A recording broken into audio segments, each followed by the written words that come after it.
નમસ્કાર વહાલા વિદ્યાર્થી મિત્રો, સ્વાગત છે આપ સર્વ વિદ્યાર્થી મિત્રોનું તમારી પોતાની યુટ્યુબ ચેનલમાં।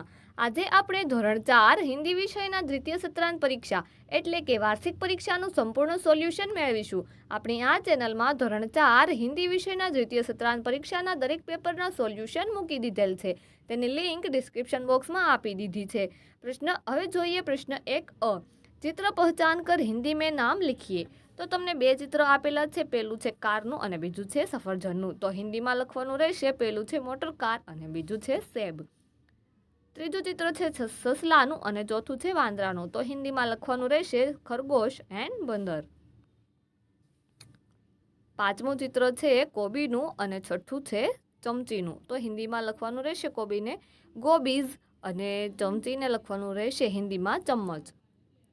हवे छे प्रश्न 1 चित्र के आधार पर वाक्य लिखिए। तो जो पहलू चित्र छे यह पतंग है, बीजू छे पुस्तक, तो यह पुस्तक है। प्रश्न 2 प्रश्नों के उत्तर लिखिए। पहलू हाथी क्या क्या खाता है, जवाब में आवशे हाथी फल और लड्डू खाता है। बीजू छे आपने कहा कहा झूले देखे हैं, तो जवाब में आवशे मैंने बगीचे में, मेले में, शाला में झूले देखे हैं। त्रीजू छे बुढ़िया को सबसे ज्यादा डर किससे लगता था, जवाब में आवशे बुढ़िया को सबसे ज्यादा डर टपका से लगता था। हवे छे चौथुं लाडू कैसे खाते हैं, तो जवाब में आवशे लड्डू मीठे और गोल थे। हवे छे प्रश्न 3 चित्र देखकर 4 वाक्य लिखिए। तो चित्र तमने जो स्क्रीन पर आपेलू छे एनी परथी तमारे 4 वाक्य लखवाना छे। तो जोइए, यह एक बगीचा का चित्र है। बगीचे में बच्चे खेल रहे हैं। बगीचे में पेड़ दिखाई देते हैं। बगीचा शहर के पास है। बगीचों में कीड़ा दिखाई देता है। हवे छे प्रश्न 3 गिनती को अंकों में लिखिए। तो पहलू छे 12, तो एने अंक में लखवानुं रहेशे 12। बीजू छे 15, तो अंक में एने 15 लखवानुं छे। हवे छे प्रश्न 3 गिनती को शब्द में लिखिए। तो पहलू छे 3, तो एने हिंदी में शब्द में लखवानुं छे 3। बीजू छे 8, तो एने शब्द में लखवानुं छे 8। हवे छे प्रश्न 4 सूचना के अनुसार कीजिए।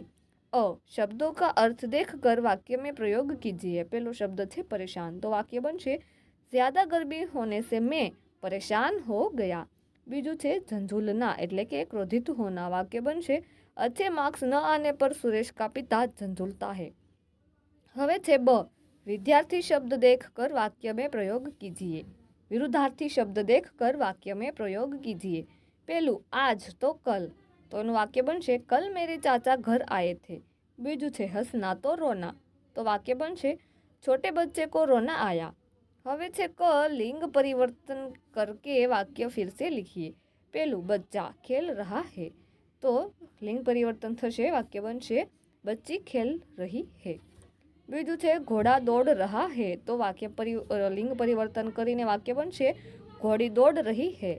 प्रश्न 5 आधे अधूरे वाक्य पूर्ण कीजिए। पहलू खाली जगह कौवा है, उसका रंग काला है, तो जवाब में आवशे वह। बीजू मैं खेल खाली जगह, तो जवाब में आवशे रहा हूँ। हवे छे प्रश्न 5 किसी एक विषय पर 4-5 वाक्य लिखिए। तो मेरा प्रिय पक्षी, तो एनो वाक्य आपणे जोईए। मेरा प्रिय पक्षी तोता है। तोता एक बहुत सुंदर पक्षी, इसके पंख हरे रंग के होते हैं। इसकी एक लाल रंग की चोंच होती है। इसकी चोंच मुड़ी हुई होती है। तोते की गर्दन पर काले रंग के वृत्त होते हैं। कुल मिलाकर यह एक बेहद आकर्षक पक्षी होता है। यह दाने, फल, पत्ते, बीज, आम एवं उबले चावल इत्यादि खाता है। बीजू छे मेरी पाठशाला, तो मेरे विद्यालय का नाम शासकीय प्राथमिक शाला है। मेरी शाला सुबह 8:30 बजे लगती है और दोपहर 3 बजे हमारी छुट्टी होती है। हमारे स्कूल में कुल 15 कमरे हैं। हमारे स्कूल में एक बड़ा मैदान भी है जिसमें हम खेलते हैं। हमारे पाठशाला के ठीक सामने एक सुंदर बगीचा है। बगीचे में सुंदर सुंदर फूल खिले हैं। तो विद्यार्थी मित्रों, तमे आ सोल्यूशन जोयुं, सांभळ्युं अने समज्या ते बदल आपनो खूब खूब आभार। तेमज आ विडियोनी लिंक तमे तमारा मित्रों अने दोस्तोने जरूरथी शेर करजो।